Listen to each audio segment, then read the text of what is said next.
what is Divine Bamboo in a nutshell? Okay. So Divine Bamboo is an innovative forestry and energy company. It's a Ugandan company. And our mission is to stop deforestation in Uganda. We do that through the promotion of bamboo as a sustainable alternative to cutting down traditional hardwoods. So that was my motivation really, because Uganda is losing so much tree cover. We are losing so much forest because mainly of the need to cook. So because of fuel wood in the form of charcoal and firewood, a lot of people don't have a choice but to go to the forest and cut down trees. Yeah. And so we wanted to provide an alternative to that. Okay. Yeah. And so when you started to provide an alternative to this, how has this been received by the people that you're talking to? So of course, with any new innovation, it's not straightforward. Yeah. You don't get the idea today and then the idea is mature. Yeah. First of all, the idea, the business model takes time to develop. Yeah. And in the same way, the audience, the customers also need time to adapt to the new products and like the new plant in this case. So it's a gradual process, but I would say that we are seeing very positive change. Okay.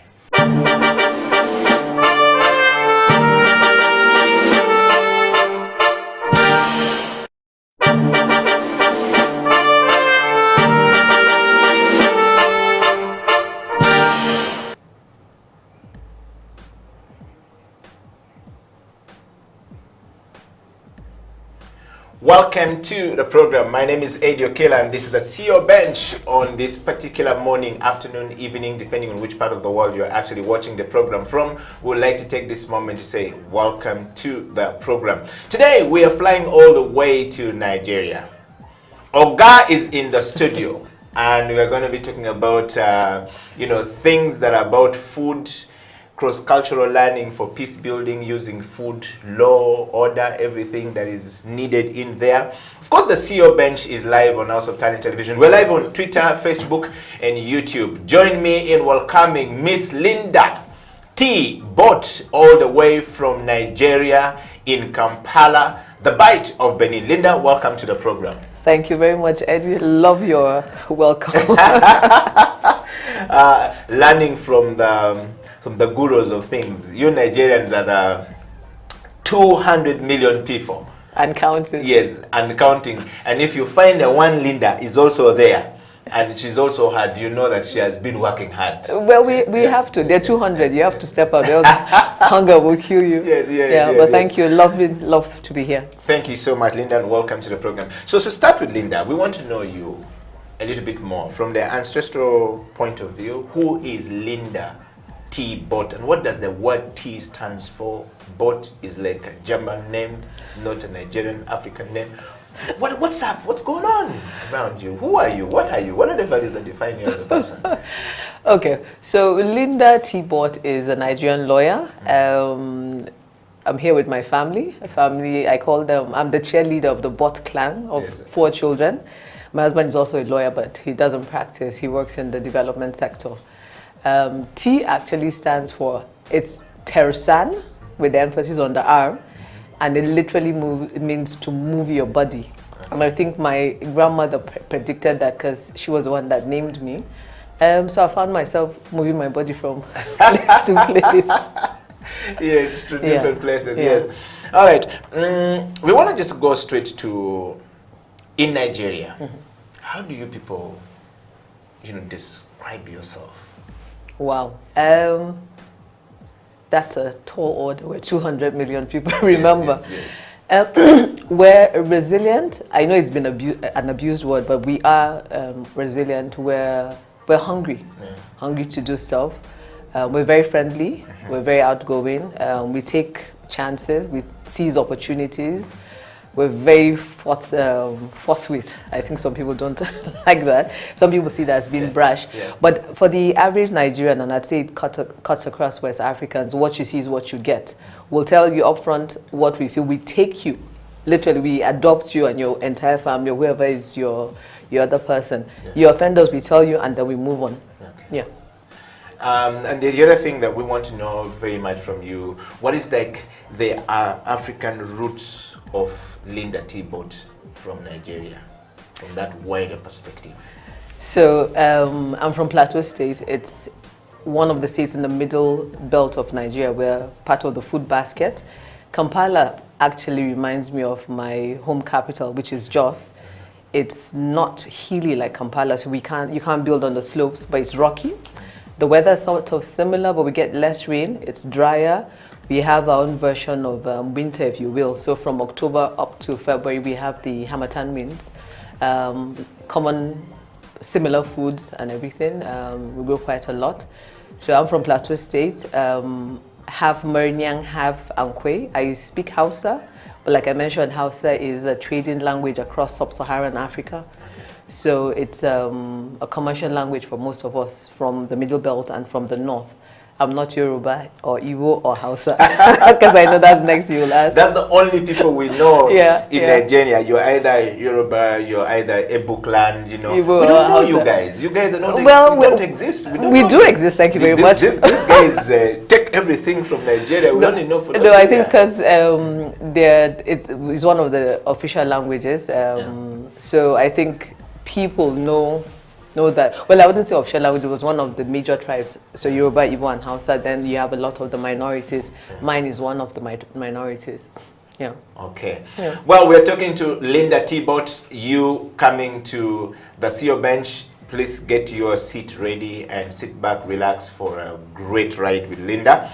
And today we are talking about, change management, leadership and transformation. What do you do from a leadership perspective? And we're going to dive into this interview very quickly with Linda. Linda is the founder and the co-founder and the CEO of Bight of Benin, a Ugandan, Nigerian restaurant based in Kampala, or a West African restaurant based in Kampala, the capital of Uganda.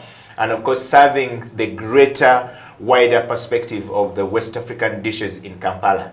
Linda, let's start the program from a very lighter note of what is your understanding of leadership? Leadership for me means you're being able to immerse yourself and get your team, not staff. I've learned that's a very different, they're both different terms, and I'll tell you why. When you immerse yourself as a leader, you're willing to sort of get in the trench with your team and get them to buy the vision behind the structure you've set up or the business you've set up. Yeah. I think then you've achieved, or you are on your way to achieving what it is you want to do with the type of business you have. The reason why I said there's a difference between staff and team is your staff is a body there, do this, do that, and they'll just follow and clock out. Okay. But your team will understand the vision and actually run with it. Perhaps even run with it better than you yourself envisioned. Okay. Yeah. And Linda, on that note, are you a leader? Do you consider yourself a leader? I think I'm learning how to, and I'll say I'm working on my impatience. I've been giving feedback about my impatience on that, and impatience in the sense that I know what it is I want. Perhaps we've all discussed it, and if it doesn't happen within Linda's 2 minutes, then I sort of take it away from you and try to do it myself. So I'm trying to pace myself and understand or allow others to move forward and do that. Yeah. Okay. Yeah. And then so let's talk about self-leadership for that matter. I mean, ability of a human being to appoint self, to give self meaning and to move is what we call self-leadership. Do you think that from a very early childhood you have been leading self? And if yes, how? Interesting. How would I put that? I've always been one of the smallest physical size across school for me, and even within my family. So I've always sort of pushed my head out, like, oh, you must see me, I'm here, I'm trying to do stuff, right? Just like with all the little people, the short people, they're always struggling to be noticed. Well, let me put it, I'm not short, I'm aspiring, and I hear fresh Ugandan beans also helps with the height issue, so I'm chowing down on that. Yes, you miss the reign of growing taller in Africa. No. You see, it's a season, so I think my season is coming. I haven't given up. Yes.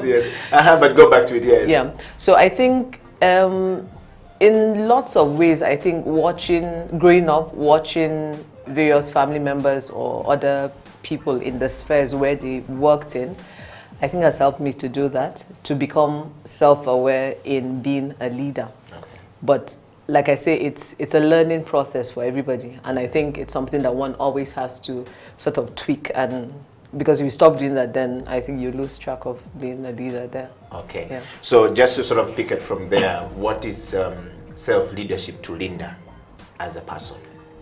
It's being able to move myself from my comfort zone, right?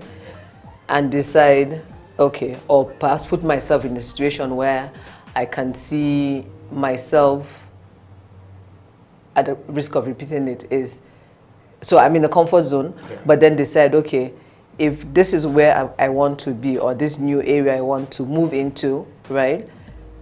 What do I need to learn as a person, right? To lead myself into that spot and be able to lead or allow others to lead me on that. I think that is how I would describe it. Okay. Yeah. So have you been leading yourself? Sometimes, not always successful. Yes, yes. Yeah, but I think it's also part of learning. Okay. Yeah, I think it's part of learning. Okay. I want to just take you straight to my next question, Linda, which is a question that people usually don't find it easy, you know, when we're talking about leadership. They always struggle to answer it. And leadership has different dimensions.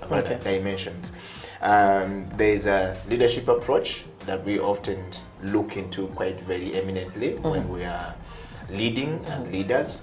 And we want to believe that you're a leader because you picked yourself from, you know, your village where you are, and then you went through school like everybody else does. But then you found yourself in Congo, in Turi, in Ghana, and then in where? Here now. In Togo? Togo where? No, here now. And now in Uganda. Yeah. All of this is about leadership. You won't be able to do this if you're not using leadership to say, I need to give myself meaning, I need to do this, I need to move this, I need to move this, move this. There are many things that you have gone through in that process.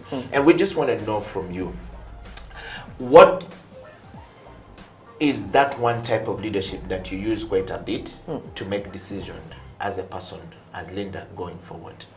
In which aspect? In your journey, every journey. From as a lawyer, first of all, you're a lawyer, which we're going to talk about it. Okay. And then we'll get to that point when you talk about you being in food business. Those are completely two different places. But I want to talk about leadership. There's a transform. Leadership has 5, types that are commonly used. And maybe perhaps I'll break it down to you and then you'll pick which one. You tell us which one you use. I hope I can fit into one box. Yes, yes. So there's laissez-faire type of leadership. Laissez-faire, things are done, as the word sounds, you already know it as a French speaker. And there is what we call democratic leader or leadership approach. It's a type of leadership that most people use, but there is also what we call autocratic leadership approach, which is often described as the much leadership approach used in Africa as a continent at the moment. Then we have what we call a transformative leader or transformative leadership approach, which looks at transforming things at all time, every time, that leader is always doing something around that space. And then the 5th one is what we call a servant leader. We also know those who it's an abused term in Africa. Abused term in Africa, like you said. Which of these 5 do you use most? In fact, if at all, we want you to pick 3. That's very interesting, and the reason why I say that is my daughter is currently doing a research to make a presentation on that, and we actually had this discussion last week, but she was looking at it from the perspective of world leaders. I think I'll say I have bits of it in me. Democratic, I try to, especially being in the food industry now, I've literally done almost like a 360 from my legal training to understand, okay, what you were legalizing there is not transferring here, right? Yes. So to be able to give my staff, to give them the space to be able to say and discuss an idea that either they've brought or have brought, right? And then for them to actually say, okay, we have looked at your idea, these are the reasons why it will work or will not work, and we're moving ahead with that. Yeah. It's not often easy to do that. Yeah. I think I have a bit of autocracy in me. I've gotten feedback from my kids, family. Because sometimes it's maybe the urgency of what needs to be decided, and you find whether or not your staff is with you, you just drag them and say, come along, let's go do this, right? Laissez-faire, no, not at all. Why?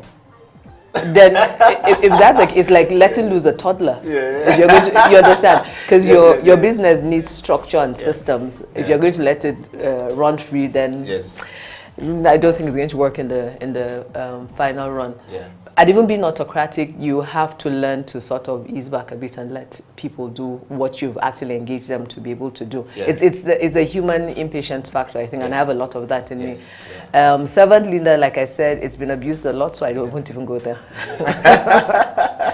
Why wouldn't you go there? Because it's been abused. I think it's just a phrase that people throw out, oh, I'm a servant leader. But when you ask, what exactly is a servant leader? It's hard for them to define it. And if you don't understand the definition, then you're just parroting what you think is in vogue. To go ahead with. Okay, in about a minute or so, we're going to take a break. But I just want to ask you this question to sort of like wrap up the leadership discussion. Africa. And you've been there across 54 countries. Yes, there are 54 countries in Africa. And what is your understanding of leadership from the African perspective, from the leadership of a country, of a continent? What would you describe our leadership like as our expectation or the reality? Both. What are our expectation and what is the reality on the ground, and what would be your ideal, sort of like the type of leadership we should have in the African continent, given your, background as a person who has been able to move across the three continents at least? I'd say being able to engage with citizens, I think, is just like engaging in a company, right? It's not rocket science. If you provide the structure, in this case, it would be governments provide like the regulatory framework, right? If you do provide that and provide an enabling environment, so you have power in place, the basics, right? Education, more importantly. Effective education. And when I say that, we've always had this argument of if you had critical thinking as being part of a curriculum in African countries, in African schools, right, it will be transformative, right? So the government provides the regulatory framework and then moves out of the way to enable the citizens to elect people who will actually represent them. So the moment that people know that I'm in this office representing these people that have put me there, I'm accountable to them. Not that I'm lording it over them, which unfortunately happens in a lot of the countries. Then I think we will have a good shot at having some form of leadership in Africa. Good transformative. Okay, so that's your ideal of a leader. That's the ideal. And what do you think, you didn't talk about our expectations before, the expectation versus reality. That's also part of the expectation. Reality, I think we should go for that. We want to hear the reality of the The reality, unfortunately, and it's very sad, is Africa has one of the youngest population on the continent. Where's everybody going to fit in? And when I say fit in is, what will they do? Okay? Education, which is, I wouldn't call it a leveler, because I've met people who are not formally educated. My grandmother was not formally educated, but what she's done in her life is amazing, and we, the grandkids, we're still trying to catch up on that, right? So I wouldn't say education is a leveler. It depends on which sector you're going into. But my expectation is, I paid my taxes as a citizen. I expect the barest minimum. Make sure things are working in order. If I get involved in the election process, not as a candidate, but to vote you, the candidate, in, then your election promises that you discussed with us, I presume, should actually come into play. Not every 4 years or 5 years or 6 years, whatever term is, we regurgitate the same thing and expect to have something different as a result. Yeah. Yeah. And you've studied in Europe, which we're going to get into in a little bit. I mean, what was your understanding of leadership from the Italian, from European perspective when you studied there? So I studied in versus what we have in Africa. In Turin, and you see that. Okay, so this is it, right? Most of the systems work, transport and all that. I mean, it reached a point where I stopped getting the bus and the train pass because I just bought a bicycle and rode all over Turin. Right? It worked. The systems work. Of course, everybody has their particular issues, but if you can't have, and you wonder like, what is different that you can't have that work in an African setting, comes down to leadership. Because you will notice, and I'm sure probably most of the countries have the regulatory framework. The problem is implementation, always is implementation. Okay. If we get that right, I think we'll have a good shot of doing something really amazing in Africa. All right. Yeah. Thank you very much, Linda, and thank you very much, everybody, for joining us on this program. This is a CEO Bench. We're talking to Linda Thibault, who is the co-founder of the Bight of Benin, the West African restaurant based in the center of Kampala, the capital city of Uganda. Visit that place and have yourself some jollof rice that she keeps talking about, and the soup. We're going to take a break, and when we come back, we will talk to Linda a little bit about being a lawyer and crossing over to food on the change management part of the program. And of course, we'll close the program with the transformation. How does she cause transformation wherever she is in the world? Stay right there. We'll be right back after the break.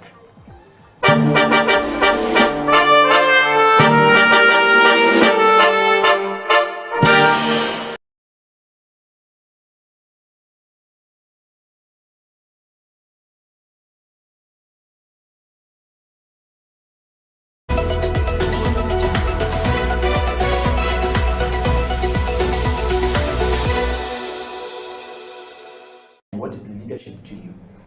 Well, leadership is number one, walking the talk. I think there are too many people who talk the talk, but not enough people walk the talk. So you have to be a leader. Leadership has to be seen. It has to be felt. It's something you have to learn from.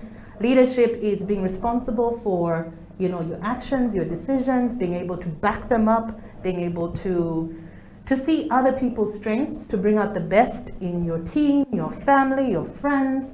That's leadership. You have to be able to identify people's unique talents, unique gifts, and bring out the best in them. To me, that's what I think of leadership.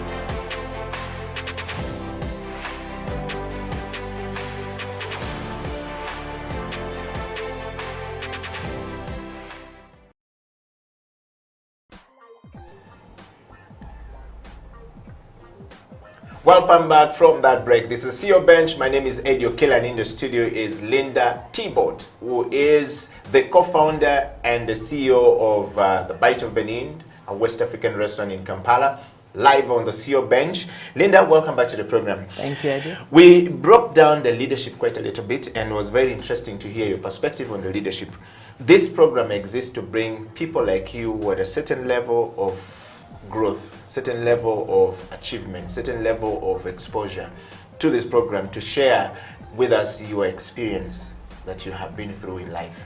I want to switch gear a little bit and perhaps go into the belt or the shoe that you wear or you tie, called the lawyer. How do you move from being a lawyer to going to restaurant?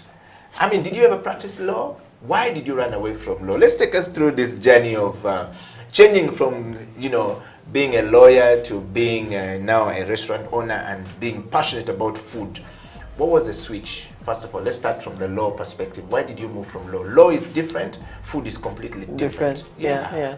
Actually, I haven't moved from law.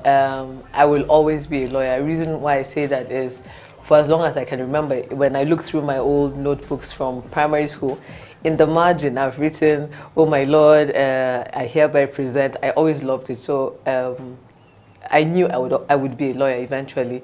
When I was applying to university, you get 3 options. So I had law, and then my dad goes, "What if you don't get law?" I said, "I will get law." He said, "Put something else." I'm like, "Okay, international relations." But I knew I was going to get into do law. So it is my passion, and I will always be a lawyer. So I haven't run away from law. So though I don't practice here in Uganda, I still maintain my legal consultancy. So I was in Ghana, qualified to practice also in Ghana, set up a law firm. It's called Integrated Legal Consultants. It's still running there. So we moved to Uganda, and Uganda has a bit of a peculiar legal system, so I'm unable to practice here. But in the meantime, what I did was I did a lot of volunteer work, still do. Got involved. I was chairperson of the board of an international school here, which also helped with that aspect.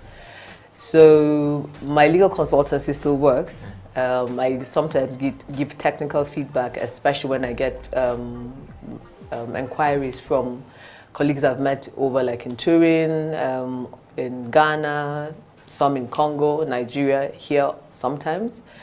I'm part of an organization called I.L.C. It is the first private legal funding firm in Africa. So I'm here. There's a gentleman in Nigeria. There are 2 other people, one in the UK and then one in the US. I also did a stint with the Uganda Carbon Bureau. So it works on carbon credits, improved cook stoves of East Africa. So like briquettes, improved cook stove actually to help safeguard against pollution and all that. Yeah. So I still am a lawyer. I haven't moved, I haven't jumped. So the restaurant business is another facet, right? And I think it comes back to being able to be curious about learning and other opportunities or getting, because for me it was a 360 moving to the restaurant business. Yeah. I want to just take you back a little bit, Linda, just to talk about education. I mean, you talked about becoming a lawyer. If you would take us back, I know you touched it a little bit about from childhood, you always wrote in a small notebook of how you want to be a lawyer, and my Lord, all of us had dreams, and dreams died, and then children. So we want you to share that a little bit with us. How does one get their dream from childhood to living it like you are doing right now? The dream of being a lawyer, dreaming of being a lawyer and being attracted to law, and actually living it all through and actually becoming an actual lawyer and practicing it. Take us through that journey of education and how you ended up here. I'm very fortunate to be born in the family I am. My parents, civil servants, but very focused about education and nurturing, and literally nurturing and pushing us to what we wanted to be, right? Well, apart from my sister who said she wanted to be a vet doctor, it was like, they're going to look after dogs. You know how it was in Africa, like, but now it's a different ball game, right? Yes. There's a book I think I read, I think it was Jeffrey Archer. I'm trying to remember which, I love reading books, I'm trying to remember which of his titles, but there was a phrase in there, one of his protagonists said, but for an accident of birth, there you go. So I could have been born in a different family, different situation. Would I have had the same opportunities? I don't know. But my parents, I mean, when they knew, I think I talked everybody's ears off. I really wanted to be a lawyer right from when I was pretty small. They never said you couldn't do it. Like, okay, fine. You want to read law? It wasn't a question of is it expensive, or do you think you're good enough to do it? You want to be a lawyer? Fine, you want to be a lawyer. Chase after it, right? What attracted you to law at a very young age? I think it was watch all those law programs, then you stand in front, and then you mimic what they're saying. Literally, you know. then it became reality for me when I applied to university, got the scores to get in for that particular course, and I enjoyed it throughout. Got to law school in Lagos, and then you meet people from all over Nigeria, all over West Africa, actually all over, because we had people from different countries also come to study at the law school. Then also meeting different people at different stages of my practice. I worked for one of the top 5 law firms at the time in Lagos, at Jumogobi and Okeke. And I remember somebody asking, but how did you get into the firm? And I sarcastically said, I wrote an application and I was invited, and here I am. At Jumogobi and Okeke, I got opportunities to do transactions I hadn't experienced before. The partners were willing to push you as much as you wanted to be pushed. So basically it was you pick it up and you move. I'm still in touch with a lot of my former colleagues.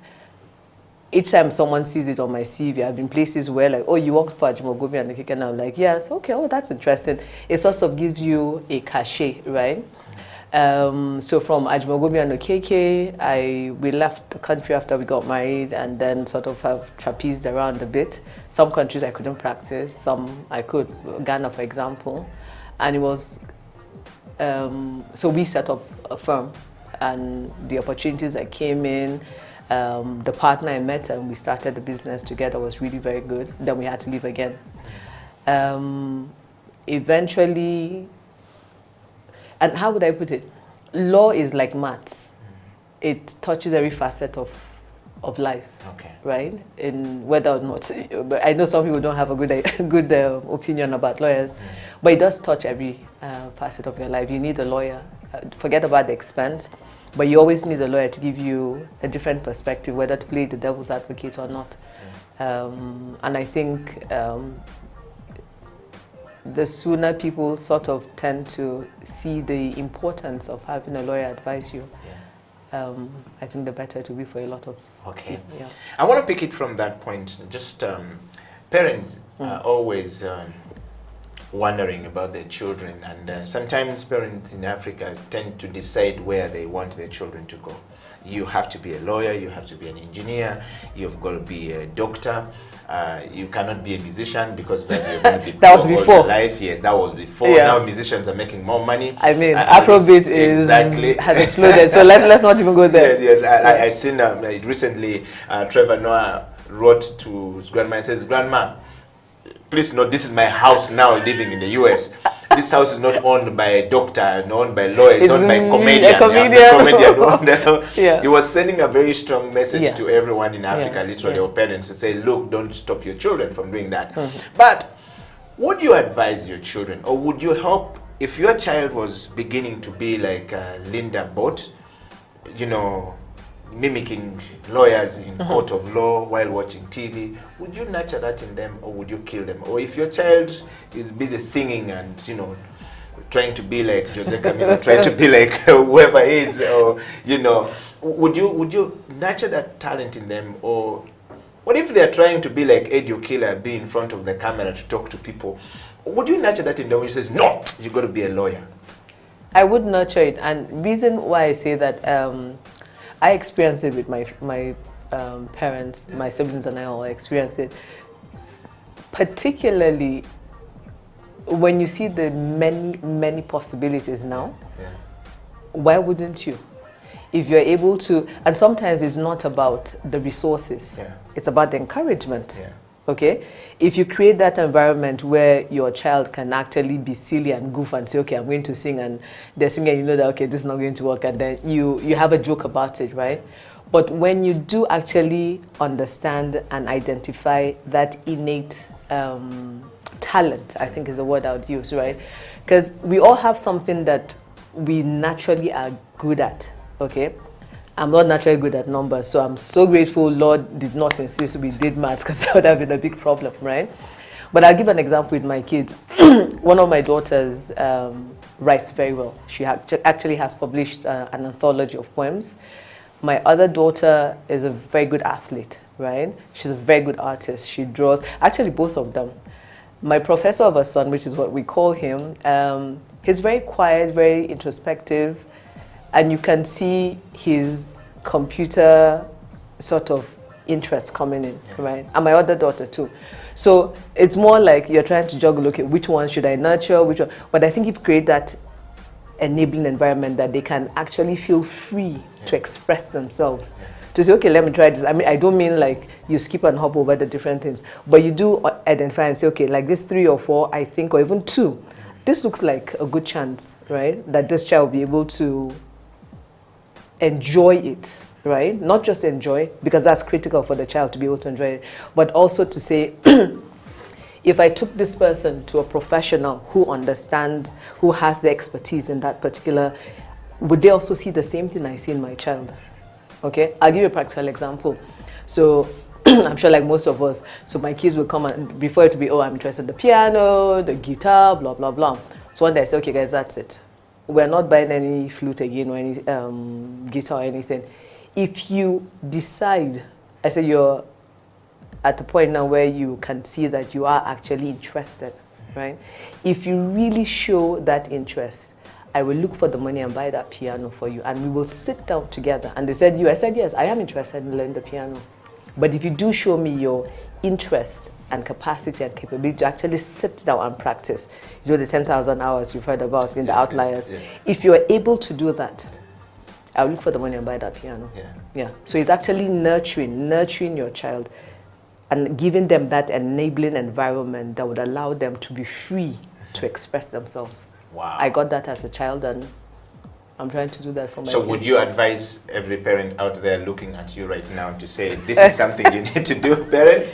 Or you're going to say, yeah, so you just let them be laissez-faire, you know? I think it's a personal decision for each parent, each family. Every child is different. Every family is different. So this is what I think will work for me. It's frustrating because kids will flit from one subject to the other, but it's for you to, like I say, just create that environment that allows them to express themselves with confidence. Confidence is key. Okay. Yeah. Thank you very much, Linda. And to everybody who is joining us from all across the world, this is the CEO Bench. We're talking to Linda Thibault, who is the co-founder of a business in Kampala, a Western Africa business, West Africa business in Kampala, the Bight of Benin. If you haven't been able to eat some really hot, hard food, you need to go there. If you just don't know how to get to Nigeria, you may as well just, you know, go to the Bight of Benin and have a taste of Nigeria. And if you don't have an air ticket, please look at the table. Take your air ticket there and give it to Linda. Linda will definitely enjoy it. It's a lawyer who was crossing to business, and we're going to go into that. But we want to hear from you. Send us your kisses and disses coming for Linda and for myself. If you think we're doing good, kiss us. If you think we're not doing good, diss us. We're okay with it. All right? We're happy with Linda is saying, no, no dissing here. No. We like to hear from you. But Linda, let's touch a little bit about law and the master. You practice law at a certain level. Can we touch that a little bit before we go to food and flip to that to food? Okay, I'll time you. 30 seconds. Yes. Go in. Who does law? Go and does the masters, and then come and go to food. What are you looking for in food? I mean, lawyers are good with that. We're learned friends. We don't. We are learning. Learned friends. Yes, we are learning. Learned friends who don't do these things. But for us, you are educated. Friends who we're tired of lawyers always flossing and telling us all these things. But yeah, you're in food, so why go for masters and then come back to food? So as the rest of us will say, you are educated. Yes. We are learned. Yes. Okay, so masters. I've always wanted to do a masters, PhD somewhere down the road. Who knows? Maybe we'll see what happens. So for the masters, one of the programs in Turin, I loved it. It gives you, it's flexible. So you have parts of it online and then parts of it face to face, and it was really good. Yes. I loved the experience, loved the people I met, the lecturers and all. Yes. Came back and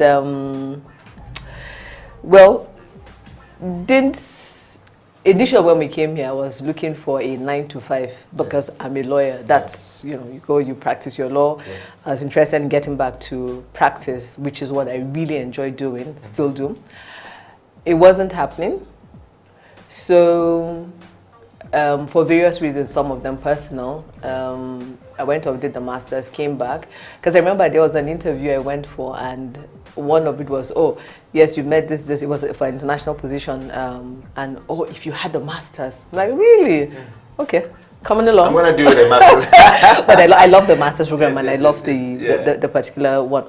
So came back, wasn't happening, so I just continued with my consultancy, dabbled a bit into real estate, because I often get inquiries from people from outside of Uganda, or from the people I've met in the various sectors I've worked in, asking either for real estate opportunities here, or real estate opportunities in Ghana, in Congo, Nigeria, right? So I've sort of put myself in those spaces. So an opportunity came up at this current location where we are at, Plot 20, Chadondo Road. And there used to be another West African restaurant there called Mama Shanti, which had been there for quite a number of years. So when it came up, we sat down, looked at it, did our plan, and said, okay, this is worth a shot. This is when you had failed to practice in Uganda. I still fail to practice in Uganda. Well, like I said, that's a different topic. yes. So when we sat down and talked about it, myself and the other co-founders said, okay, let's give it a shot. But the deal was I had to run it myself, and I was like, sorry, excuse me, I'm a lawyer. I love hosting at home, or hosting, because my husband's job entails that, hosting a lot. And I said, this is a totally different ball game. So my husband said, but I know you can do it. I'm like, I love your your faith and confidence in me. But we sat and looked at it, and I said, okay, this is something that is completely different from anything I've ever done, as in completely different. Let's try it. And I will tell you, it's been an interesting learning curve, because I'll make you laugh. The first few, I think maybe first month or two that I get to the Bight, I'll suit up like a lawyer. I'm not kidding. It was after. This is a restaurant manager showing up like a lawyer. You scared all the customers. You know, when I think about it, I just cringe and go, like, seriously? Anyway, but that was how formally serious I took it, you know? But then I sort of relaxed. But what I told the staff was, I said, guys, I've not done this before. You all have done this. You've said you're bringing your experience here. So I will come to you with different questions, because I'm not ashamed to ask for questions. And for me, I think that's one of the critical things. If you're willing to learn, you're willing to ask questions in any sphere you are in, then you've cracked half of your issue, or solved half of the problem, right? So sometimes I'll ask them, okay, you're talking about mise en place. What is that? They look at me like, I said, it's a serious question. I'm not being sarcastic. It is a serious question. Or what was it? Overage, right? Yes. And I go in English. What does that mean? You know, then, you know, so literally I was going step by step in each of the departments to try and understand what it is. I went to Mama Shanti, Nairobi. It's an amazing West African restaurant. If you guys ever get a chance to get there, they're one of my co-investors. So I went there for training and shadowed the manager there, just to see what has been done, how it's been done. Of course, it wasn't overnight. I had a big notebook that I'd follow. Then I'll call him from time to time and say, okay, you did this. What about this? So literally, I was calling him every day. So a few months back, he said, have you noticed you haven't called me every day?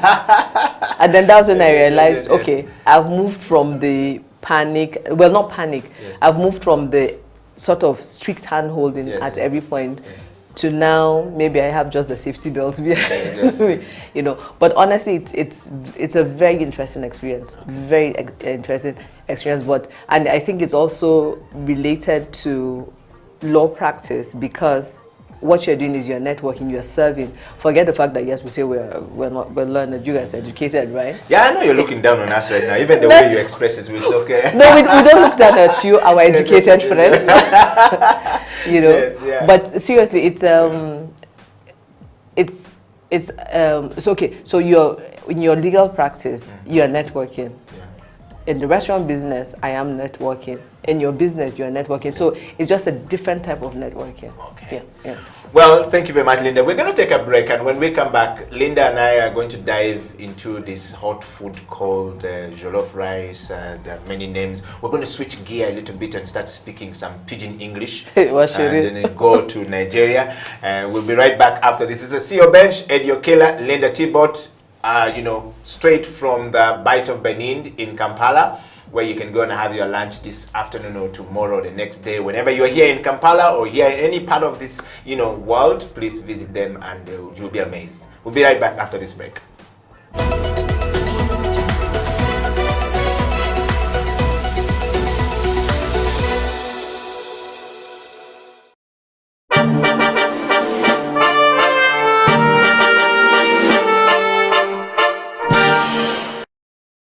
These situations that come that are unexpected are innovation challenges. Yeah. And so for me, I'm always in that mode of, okay, so this is what needs to be figured out. So you should quickly jump into, problem solving and solution finding mode, because that's the truth. It's just an innovation challenge. Yeah. Maybe it's a huge competitor that comes into your market. Maybe it's a huge disruptor like COVID that then lands and, disrupts your entire plan for the year. At the end of the day, it's still just an innovation challenge. So these are the cards that you have. Make the most with them. Wow. And then let the clock start.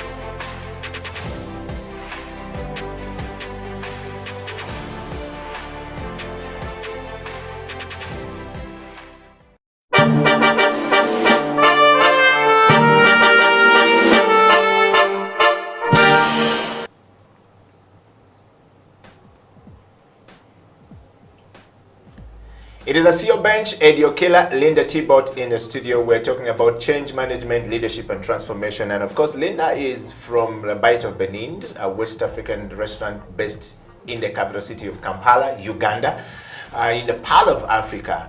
If you haven't been to Uganda, then you don't know what you're missing in the African continent. You can see Linda's a restaurant in Kampala. So, and then switching from law to food, this really shows you that we are a place to visit. But aside from that, Linda, welcome back to the program. Thank you. We're going to dive into the restaurant business.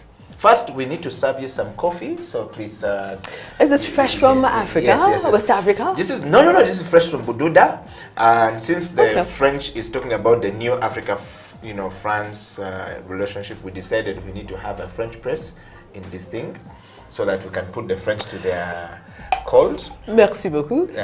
Merci. And so you can also pour a cup of coffee for yourself, and we like to make the CEOs feel okay, and Linda is in the studio feeling okay. Take a drink, because the West African food is really hot. We know that. Yes. It depends. Yes. as my master's law lecturer would say, it depends. Yes. But I want to take you straight, Linda, first, in fact, on that question. The Nigerian food, the West African food in Kampala, do you have customers? Because you have food. One time I was in Nigeria, you guys, let me tell you the story. So in Nigeria, and we walked into a restaurant, and they said they give you water, you wash your hands very nicely, and then Why are you laughing? there's a big people in suits. We're all in suits, and like guys starts removing their jacket off. Oh, that should have won you. Yes. And then the other guys, the people are standing nicely, service guys doing the stuff. You remove your jacket off, you give it to this gentleman. And then you remove your tie off, you give it to this gentleman. Remove your shirt off, you give it. Then we're given the towel. I'm like, yo, Oga, what we're doing now in this restaurant? I said, no, you're going to eat food. This is how we do it here. I was like, no. This is like, I'm going to be kidnapped. Oh, gosh. When we went inside to eat food, everyone was eating food, but they were crying. They were sweating like. It was tears of joy. It was that tears of the joy from the taste, the amazing taste of food. Let's talk about change management from the West African food. Let's talk about the Bight of Benin itself now. That food, I don't know. You know, Africa has it's dynamic. We have so many other tribes in Africa, different cuisines in Africa here as a continent. You cannot finish. Uganda alone has 54 of them. Yeah. You can't even finish. These 54 have sub dishes. What not everything is there, but. The Bight of Benin in Kampala, what is it about? What are you serving? Why the Bight of Benin? Tell us more about this restaurant. Okay. First of all, the name Bight of Benin, we were deliberate about the name, right? It's a play on the word to bite, but there's actually a body of water called the Bight of Benin, which is situated within the greater Gulf of Guinea on the coast of West Africa. So it's either called the That's Bight. the only time I learned the only thing You I see? respect from my history. These other things I don't respect. Because now you're talking about, So it's either the Bight or the Bay of Benin, but we named it Bight of Benin, and it's always a great conversation starter, right? So our intention is to offer food across the 16 West African countries, right? We have foods that are common to us. We have the jollof rice, we'll talk about that. We have the different sauces. So what you'll find is maybe slight differences in the technique or some of the ingredients used. Okay. Yes. And that's what the Bight of Benin is all about. Yes. Why did you decide to put this restaurant in Kampala, not anywhere else? First, we're based here in Uganda, but more importantly, we wanted to set up a place where you would come in and explore West African food. So the Bight of Benin is not just about food. Our plan actually is to have it as a center where you will have the arts, so music, spoken word, poetry, artists, painters, sort of like a gallery also, showcasing what we have in West Africa. That is the overall plan for the Bight of Benin. So it's not just about food, but actually bringing West Africa to Uganda, to East Africa. Yeah. Okay. One dish at a time. Wow. One dish at a time. One dish at a The time. West Africans always want to own Africa. Their dish. Sorry, a sip of coffee. You always want to own Africa. We want to know, is it because you feel like the rest of the East Africa and South Africa and the Central Africa are not doing a good job in marketing Africa, or you guys just say we're going to take over? We're going to take over, though, guy. If you At all. Let's talk about this. At all. So yes. the average West African, like I said, right? Yeah. I've had instances where because we are, should I say overly confident? Well, I don't think we're overly confident, but there's that confidence in who you are as a person, right? And you just walk up and, I've heard stories of, my auntie was in Russia at some point. There was an Igbo man selling plantain, gonja, in Siberia. We don't have snow in Nigeria. Not Siberia quality snow. No. You understand? So I think it's not that we want to own the rest of Africa. We're just outgoing and embracing with love. No. But I think most West Africans are quite adventurous. But I think it's also common to a lot of Africans. Yeah. Maybe it's just that we were very boisterous about it. I wouldn't use the word loud. Yeah. So some people take it that is being arrogant about it, but no. If you get to know a West African, what you see is what you get, and we're open about it. Okay. Yeah. The Bight of Benin and the dishes served at the Bight of Benin. I mean, some pictures, we're going to put some pictures up there, and when I posted about you, so many of my friends were like, "Oh, you're bringing Linda! Wow!" Oh, thank you, guys. Let's look at the plates there. Can you take us through what is this, Linda? I mean, it's just too busy. This is like now luxurious. This is a feast, not just for the eyes. Now, but guys, this is a feast for you and the stomach. Yes. So we have so that's the Ghana peanut soup, and it's served in that bowl. It's an earthenware bowl, right? How is it prepared? You'd have to don on your apron, and please do report at the Bight of Benin. Let me know when you're able to. We shall organize that. And of course, a bowl of pepper soup. So yes, pepper soup, as the name says, it is pepper soup, right? But it's spicy. It's spicy and it's fragrant. It's nose tingling. It's described that way, and it is nose tingling. What I love is, so it makes you sweat, right? But you see, it's a spicy, flavorful dish. You know, you can get food that is hot and That's it. There's no flavor to it. Yeah, you Nigerian make us eating kamulari in Uganda like nothing. No, we don't. Your food is. We don't. We don't do kamulari, right? What we do is, what do you call it? We season the dish with the peppers. And can I say, in Uganda, you have amazing, lovely chilies, right? The habaneros, the orange one. Oh, it's the fragrance, the bouquet is amazing, right? The green one, there's a particular sauce made in Nigeria with that particular, it's called ayamase or fada sauce, right? Then the red ones. But what I've noticed in the difference in Ugandan chili is that it burns and then it eases off. Okay. The West African one will remind you. So what is this? Now this is what this one look nice, dogga. This one a correct dish. Like food. It's on a correct dish. So there is the jollof rice, which we'll talk about, right? So we have this package at the Bight of Benin. It's called Jollof 30. So every Thursday, you get portions of jollof rice, stir-fried chicken or stir-fried beef, party plantain, and then either spinach sauce or coleslaw. We have both vegetarian and non-vegetarian. So the vegetarian one, we have tofu, which is made out of soya beans. I call it the vegetarian chicken, right? And we make it different ways. We have it both in the spinach sauce or as a stew, or we grill it as suya. Suya is common to West Africa, right? Yes. And this whole package you get for 30,000 every Thursday. So this is an introduction to West Africa, if you will, if you haven't had West African food. Okay. Yeah. Wow. Yeah. I mean, it looks tasty for some people. It is very tasty. It's very inviting, but I can also warn you that this food is hot. Well, you see, at the Bight of Benin, we allow you to dial your spiciness, but don't come and order Linda's level. Yes. No. All right, so let's talk about this. What's this, Linda? I mean, so this is fresh, whole grilled, charcoal grilled fish. Is that kamulari and always seeing pepper? No. This is. We have some kamulari there over and no. So you choose if you want it with correct chili. We infuse it with the chili. You see, the beauty is you're eating it, and you know. It's So we have the whole grilled fish, and it's filling. I find just for one person, it's sufficient actually. Yeah. Okay. Yeah. So this is all the dishes from. This is some of the dishes. Some of the dishes from Africa. So what if I am coming to West Africa, or maybe I don't have the air ticket to go to West Africa? First of all, it's very difficult to get to West Africa because there's no direct flight. Unfortunately, to Nigeria. Unfortunately, we hope that Uganda Airlines is going to come up with one that Ugandans can actually move. Some of us been lucky to go to Nigeria, to go to a bit of Ghana, and to experience a bit of West Africa. I mean, volleyball has been able to take me all across the world. Oh, excellent. And through volleyball, I met people like Timothy. Okay. Oh, man. He's a Nigerian guy. He's a referee. He's loud.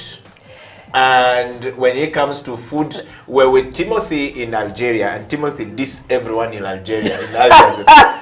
But in a good way. I go come to this country to eat food, and this will go give me this food that don't even taste anything. What's wrong with you guys? Not even Nigeria, not in Africa though. I like Timothy. Just relax. Leave people at their food alone. I know. And Timothy was not happy at all. But so we don't have a direct flight, but we want to experience. So for a person who just want to if I can't board a bus to go to West Africa, which dish would you give me that when I come? Okay, what is the introduction to the true West African food? So, like if you come to my home area, they'll give you malakwang and corn, and you will enjoy. If you go to Buganda here, they'll give you matoke and luombo. If you go to the western part of Uganda, they will give you ishagwe and some other mixed things, you know. If you go to, Busoga, they will give you some mboli and, Okay, I hear you. Yes. So if you came to... Not if the Bight of Benin in Kampala. You're welcome to the Bight of Benin. Please, I do hope you come. Jollof rice, right, is an introduction to West Africa, right? And I know there's this seeming feud about jollof rice, but let me say this, okay? Can we just have a picture of jollof rice somewhere up there? Jollof rice, funny enough, jollof is originally what does it mean? From the Wolof Kingdom in Senegal. Wow. But the Nigerians and the Ghanaians collected it and moved forward with it. Okay. Typical of Nigerians always. Yes, and Ghanaians, we moved forward with it. Yes. So like the other day, I told someone, right? Yes, when he came, he said, yes. which jollof rice do you have? Yes. So I told him, I said, there's only one jollof. I told him, I said, there's only one king and there are many contenders. Being Nigerian, I made it obvious. Yes. It is a jollof rice. Before the Ghanaians will come for me. Yes. No, but I would say start with jollof rice. Then I also always ask people to try the stews. So we do tomato stew. Now, West African tomato stew is heavy on tomatoes. We use a lot of tomatoes. I'll give you an example. If I was using, say, 4 kilos of tomatoes, right? I would put in maybe 2 kilos of onions. So which one is jollof rice from here?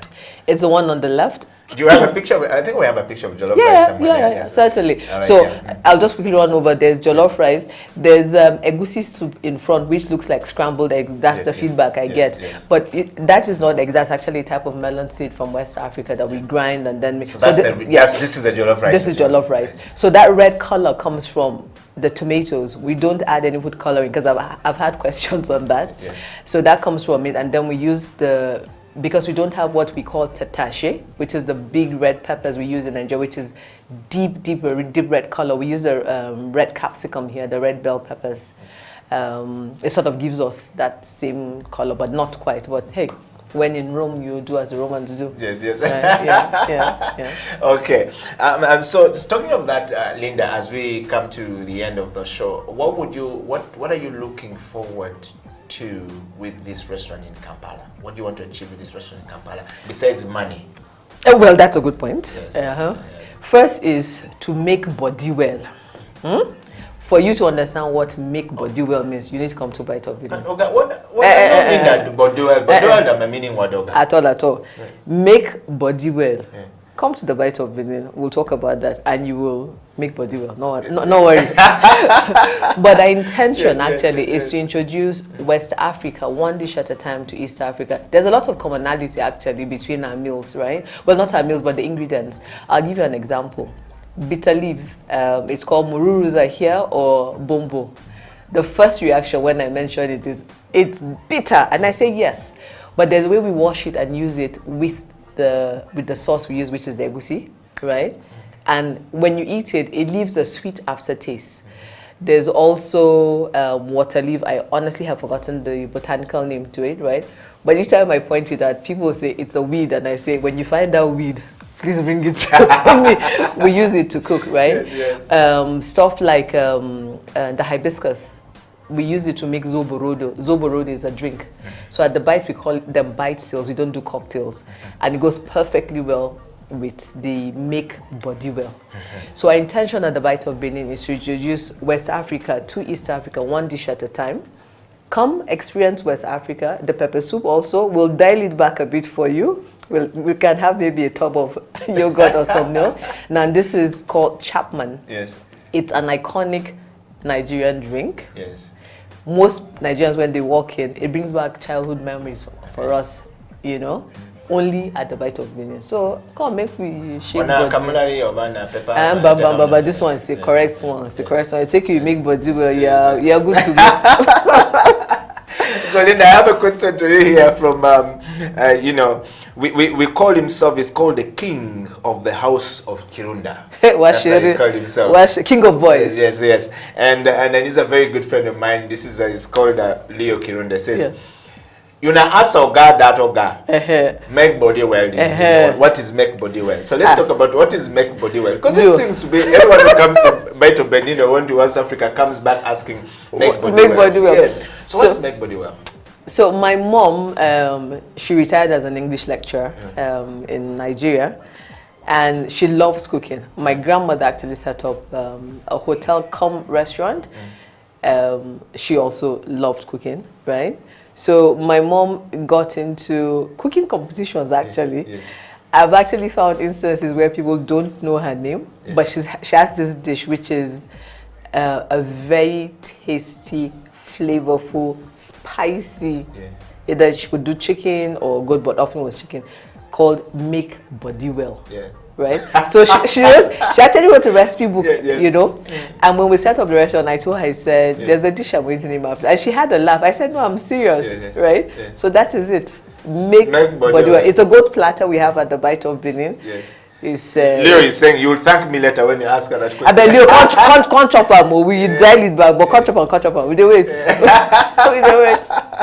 Okay, Linda. Towards the end, we're talking about the transformation, of course. You know, here. What is your ideal transformation as a person? First of all, as a lawyer, you know, and then as a restaurant owner, as a food, you know, enthusiast now, businesswoman.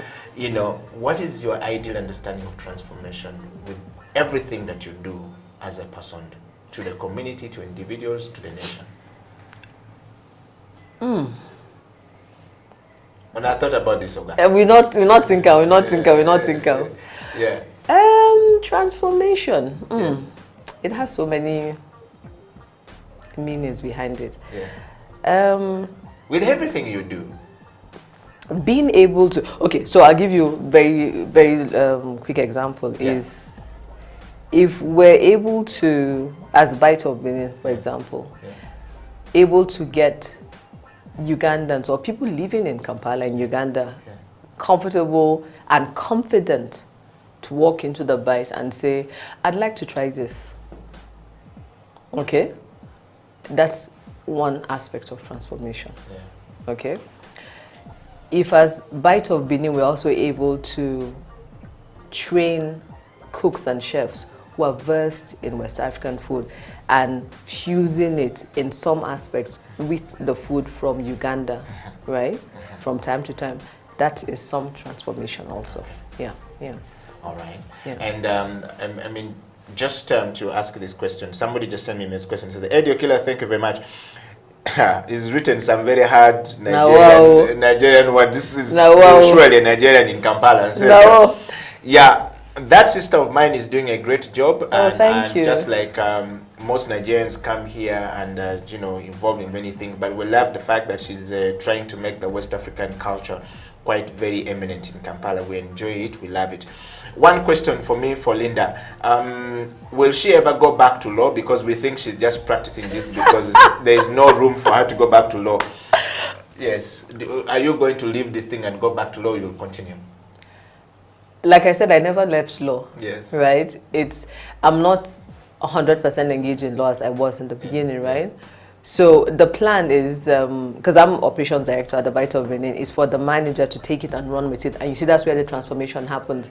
They're actually able to hand over your vision, right, of the Bight of Benin to a team that will run with it. Once you do that, the transformation is complete. Wow. Yeah. One more question, Linda. Thank you very much, Eddie Okila, for bringing Linda to the show. And you got about 200 questions coming from Nigeria. I can't read all of them, guys. Pidgin English there. Yes.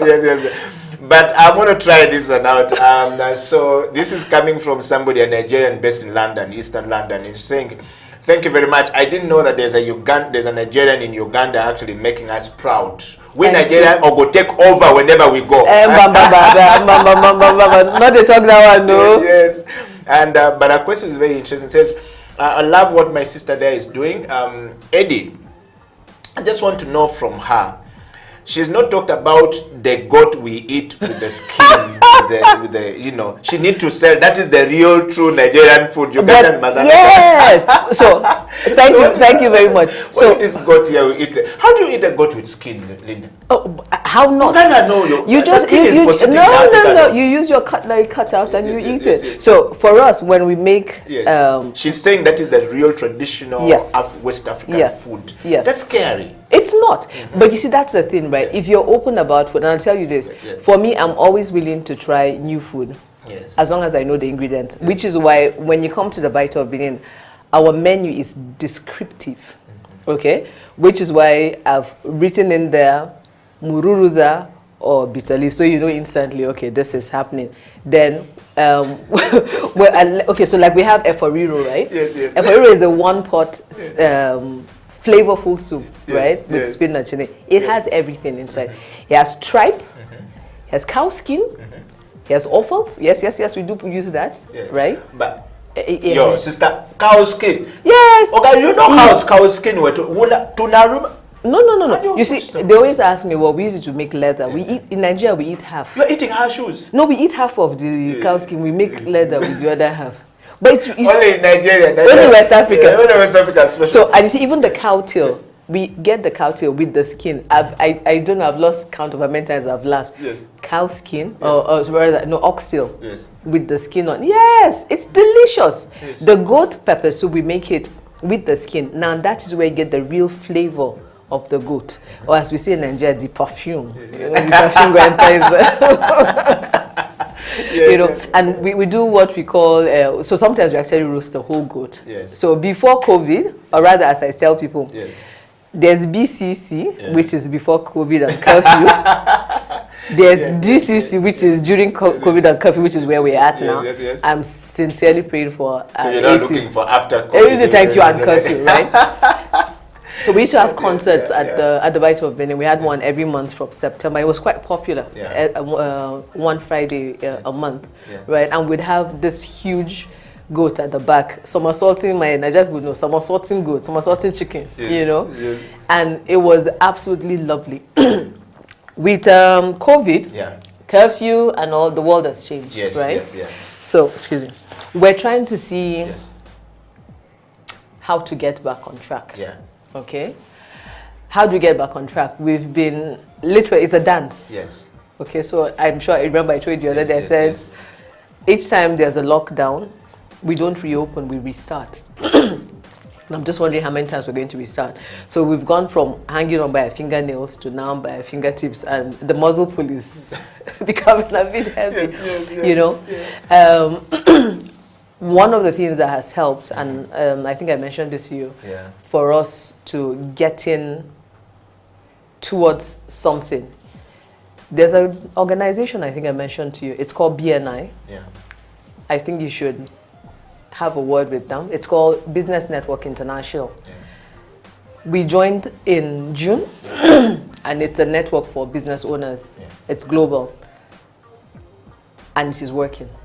Okay, so for us, it's bringing us, or rather helping us, to come back to a new Bight of Benin, because the old normal has gone. We're not going back to. So each time someone says we're going, oh, the new normal, there's no new normal. It's a new way of doing business, right?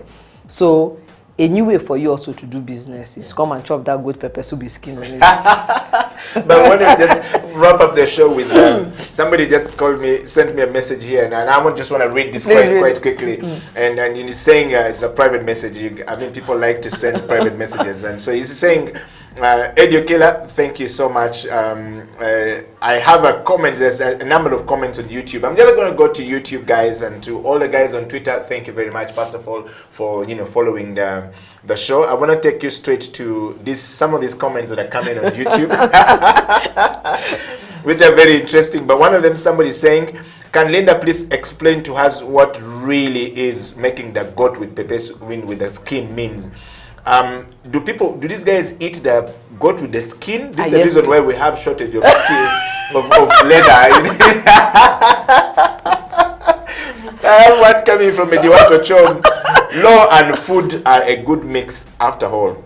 There is a growing jurisprudence on the right to food. Anyway, anyone needs to diversify their income streams regardless of their professions.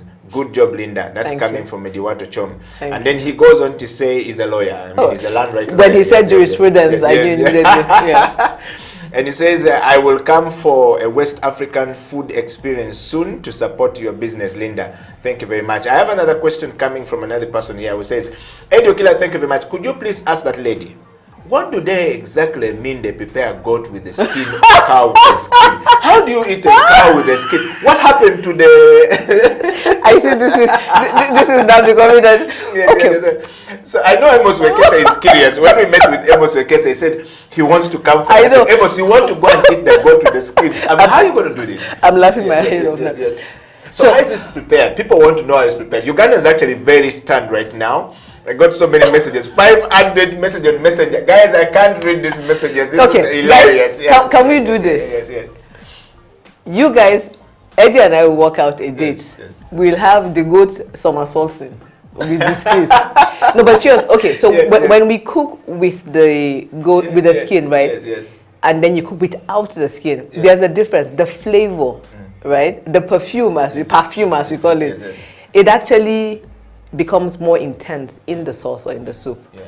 So we're eating good. I'll give you an example. The other day, a group of Nigerians were visiting, and he had ordered for egusi goat. So as I'm wont to do, I walked around. I usually get feedback from clients who are at the restaurant, and I asked if he was okay. And he sort of kept quiet. So I now switch over and I said, bros, talk to me now. What's in the happen? So he said, hey, now they talk. I said, how far? He said, that goat egusi. I said, what about it? He said, it didn't taste like egusi goat. I said, I know. Because we didn't cook the goat meat in the egusi soup. So when you cook the goat with the skin in the sauce, right, it imparts a particular flavor to it. They can quickly identify and say, this is goat. Yeah. Okay? So for us, that is it. You can take it out, but really and truly, West African will ask you, who did I offend that you're bringing to me without this? I bet who I offend.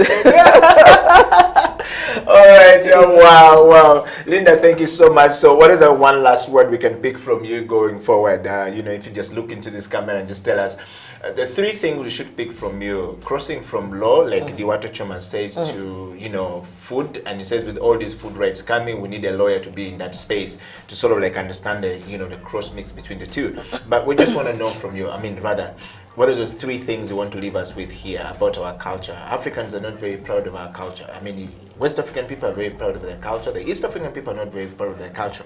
Why? Also because we have, take for example in Uganda, we have too many, cultural diversity because of the 54 tribes. Everybody has a language, everybody has a food, which is a plus, but also is a minus at some time because we then don't learn from other people. We tend to be very strict with what we have here. What is that one thing that you want us to learn from a cross-cultural point of view? Food, law, and that one thing you want to leave us with? Somebody who is stuck in their corporate job, somebody who doesn't know how to go out and become very diversified like Linda. The camera is all yours. Open to learning, I think, is what I would say. And open to learning cuts across, whether it's culture, whether it's in a corporate organization, whether it's personal, right? You say 54 tribes in Uganda. Yeah. Should I tell you how many were in Nigeria? Yes. It's in the 200s and counted. Yes. For example, okay, what I see, especially in West Africa, and I see this among a lot of my friends, even family growing up, you walk into somebody's house, right, and they're cooking jollof rice, and you're like, that thing is banging, what did you put inside? It could just be a different ingredient. Like my sister, for example, she taught me how to use tons of onions in my jollof rice. So that the onion will sweeten the tomatoes and cuts across the acidity. It's always in either the technique or a particular ingredient you've added. And why am I saying this? You're open to learning. It will cut across, whether it's culture, whether it's food, whether it's a person, whether it's in your personal life, corporate, whatever. Open to learning. That's the word I'll use. Look at a toddler or a young kid, for example. They're not afraid to learn. They're not afraid to ask questions. If we as adults sort of get back to that, we'll be open to tasting other foods from other cultures, open to go to the skin on, open to pepper soup. All right. Thank you very much, Linda, for coming to the program today. I want to say thank you very much, everybody, for sharing your love and kisses and disses. I know we are not able to read all your comments, and of course, because of the time, but also we love you that way. Keep sharing. We'll definitely be sampling some of them, and Linda will definitely come back. I've seen a lot of requests from your sisters. A lot of Nigerians are saying that you should just be coming here every single Friday. Talk about their food and making their culture, come out of Africa. So this is a nice thing. Thank you. And thank you very much, Linda, for coming. We want to just take a moment to spread love. We always do this. Like this. Yes. No, no, you did well. You have to put ginger inside. Not do it properly like this, though. With ginger inside. No, thank you, Eddie. Thank you very much. Yeah. Thank you. I really loved engaging with you on this, and your pepper soup bowl is waiting. I'm coming, Oga, now. You know the pepper soup I'm bowl. gonna go now. So Eddie will tell you guys how the goats with the skin pepper soup went. Yes. I shall film him. In fact, Amos Wekesa is coming to join. I think Wekesa wants to try that out. 2 goats with the skin. And it is on. Yes, and it is on. He said it is gone. So we're gonna try this. Wekesa, Amos is going to be our guinea pig. If he dies, we know that he has eaten the goat with the skin. No. He shall. If that Jokes happens, aside, yes. he shall be going to food heaven. I promise you. I promise you. Well, Linda, let's toast to the CEO bench. Thank you very much, No, and thank to you. everybody. We want to say thank you and welcome. Please enjoy your coffee, and until next week, we want to stay blessed and keep yourself safe from the dangers of this world. Don't go with COVID-19. Some things are real, some things are not, but stay focused. The CEO bench has come to an end. Until next week, stay blessed. Eddie Okila, Linda, signing out.